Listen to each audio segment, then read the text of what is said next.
Hey there, it's me, Celia. Welcome to the first video on my new tarot channel. I want to have this channel be for readings, but for this first one, just to get used to the setup and everything, I just want to do a little introduction so that I get introduced to making videos and get more comfortable, and I don't know, might as well do a low stakes introductory video.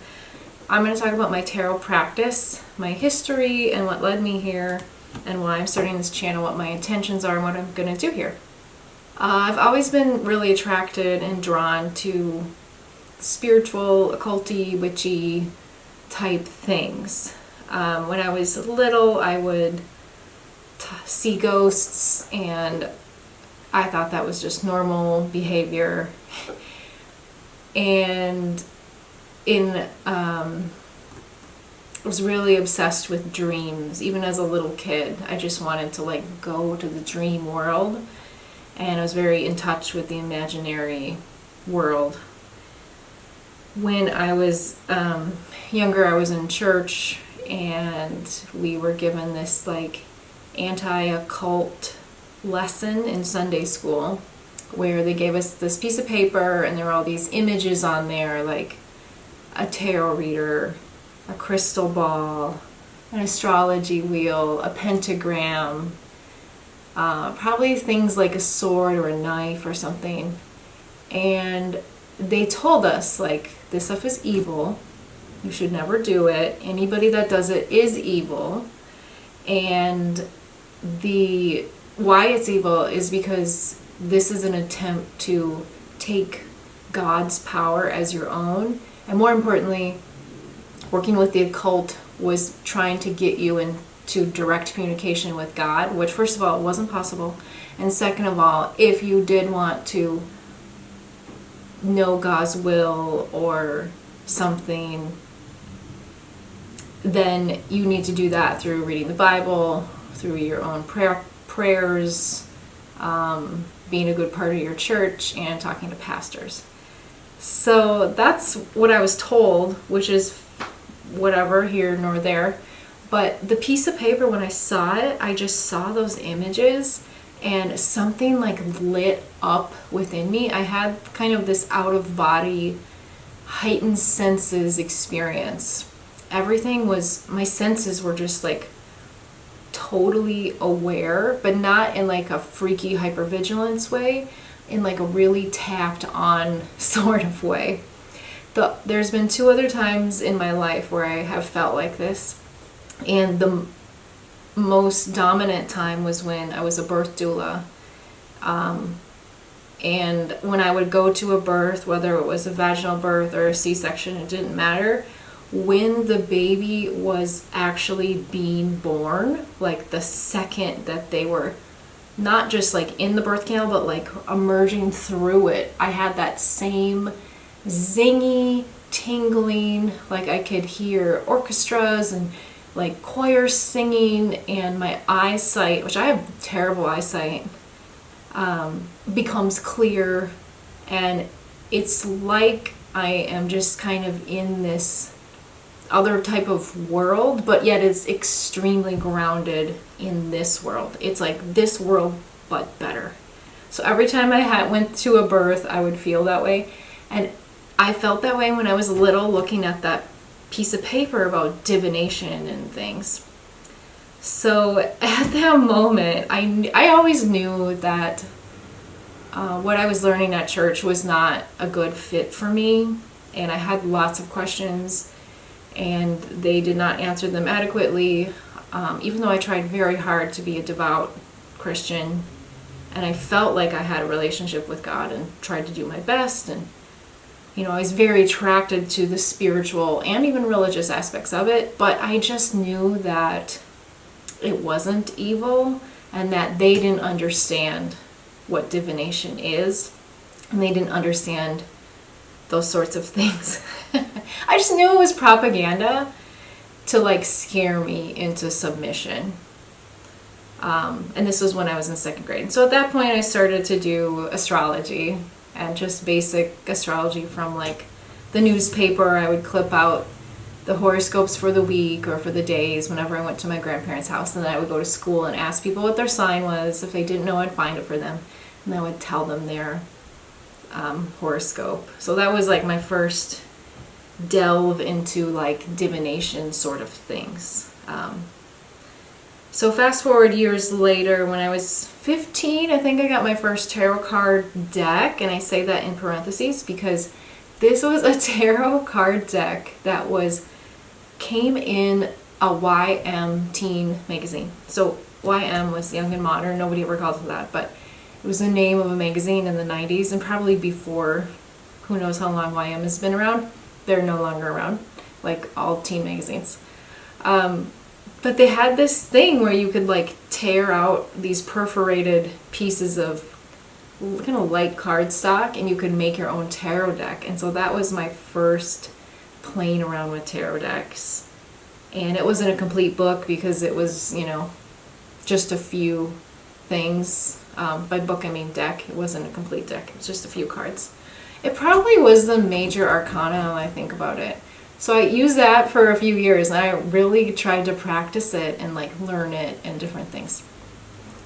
I think when I was 17, I had a couple of friends. We went to like a metaphysical shop a half hour away from our hometown, kind of in like a bigger town.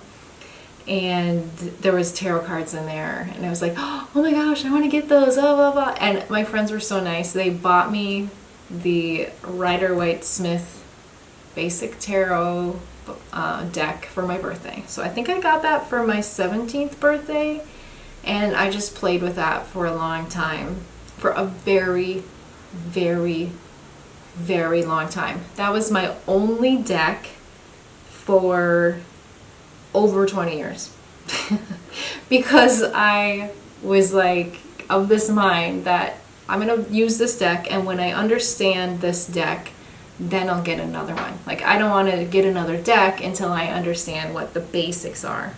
The thing is the basics, the like main parts of Rider-Waite-Smith I didn't get it, and the way that I studied so much. I would say for years, every single day, I would pull 1 to 3 cards and study them and pull cards for other people. And nothing ever stuck in my mind. Nothing ever stuck. I think I was going at it really intellectually, and like I needed to memorize the meanings. But the thing is that never worked for me because the meanings were meaningless to me. And then, you just look in every single tarot book about learning tarot or what that means or whatever. They're all different. They all have a different spin, and, you got to find what the meanings are for yourself, I think. But I seriously cannot believe how long I tried to learn tarot. Years and years and years. But it really never stuck at all. There was this time in 2006, I remember I was living in a different spot, and I was kind of on my own, on like a little sabbatical in a way, and I brought my tarot deck, and I was like, this is the perfect time to learn. I remember every day, I kept getting the Emperor every day. Well, maybe not every day, but like 5 times a week. I would get the Emperor, and for so long. But it never made sense to me. I never realized what I needed to do, what that was saying about me, and then I didn't know what to do about reversals. It is amazing that I continued to do tarot for so long, considering that it was so hard for me. But I guess I was motivated. I don't really even know why I wanted to do it, but I did. I practiced and I tried. So years later, when I was, this must have been 2019. Okay, yes, it was before the pandemic.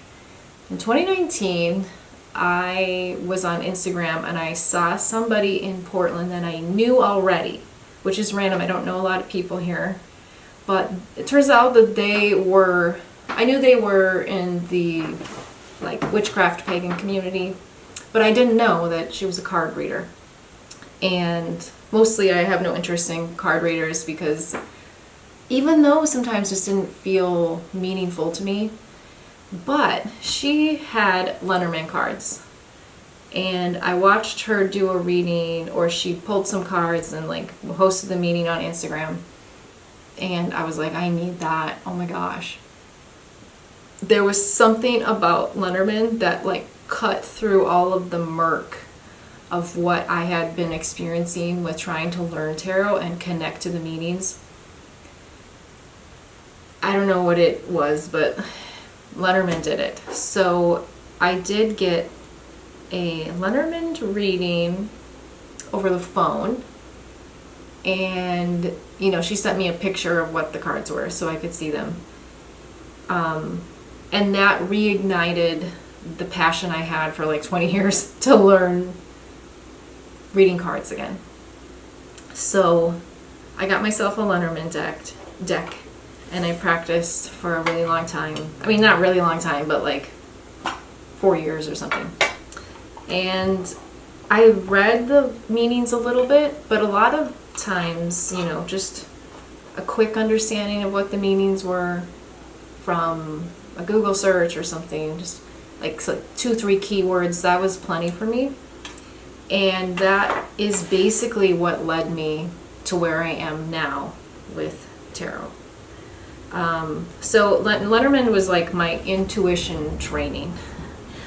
So in 2018, a year before I discovered Lenormand cards, I started to have it was the beginning of a very lengthy crisis in my life. It was just a terrible situation. I was super sick. I was bedridden for 4 months. My kids were tiny, and it was just a really, really hard time because I was debilitated. And when I was so sick, I leaned on my spiritual nature to kind of help me cope with what I was feeling.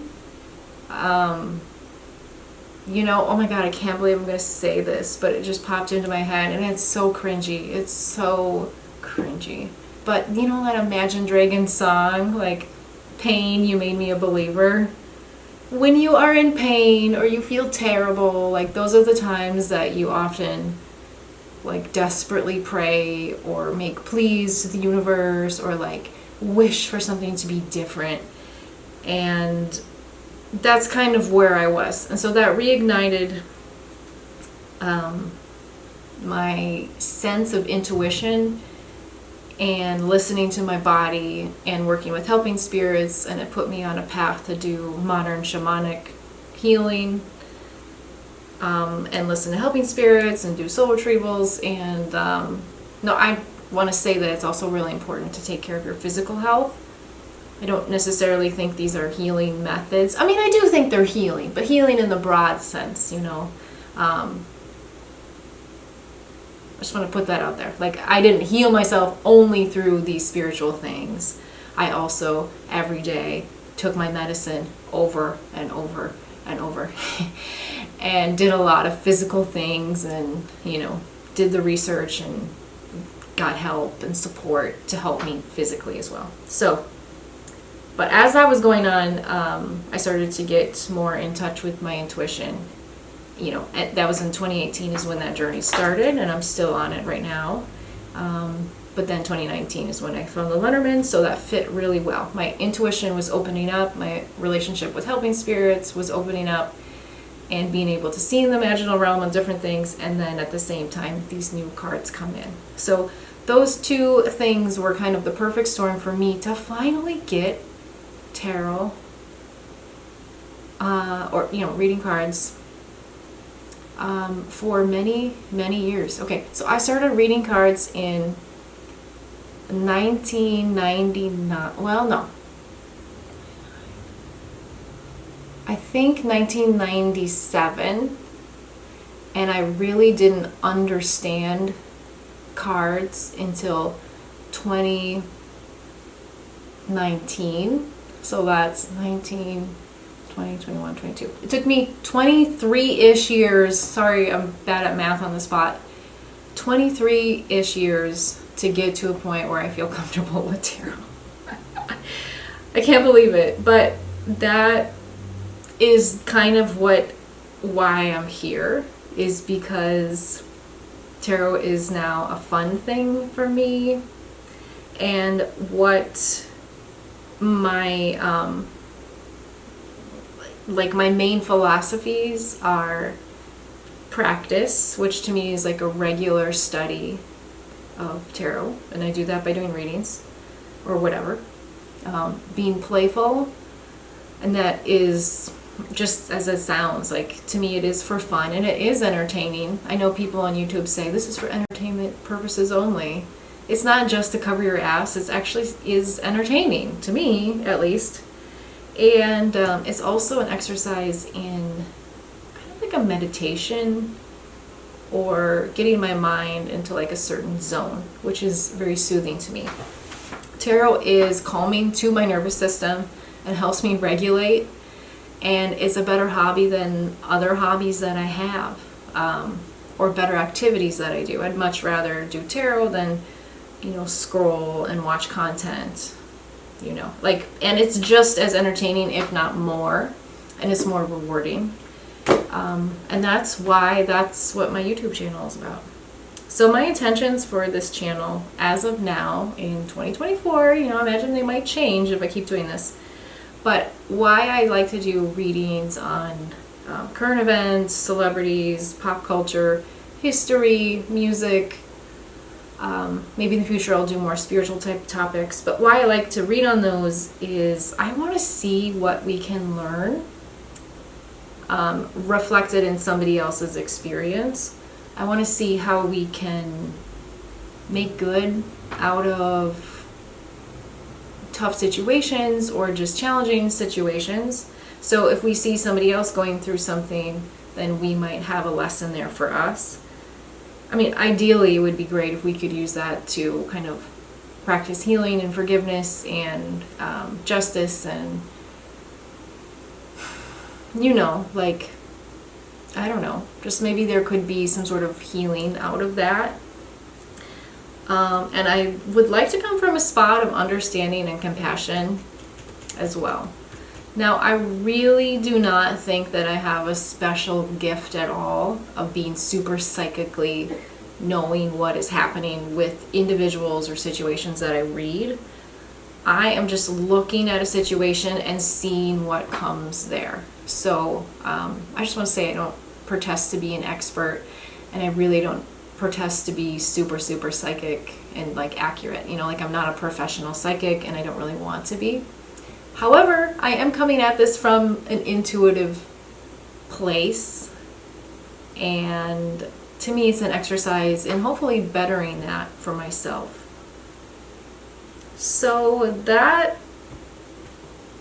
is why I am here. So, alright, thanks for listening and watching, and I'll see you in the next one. Bye!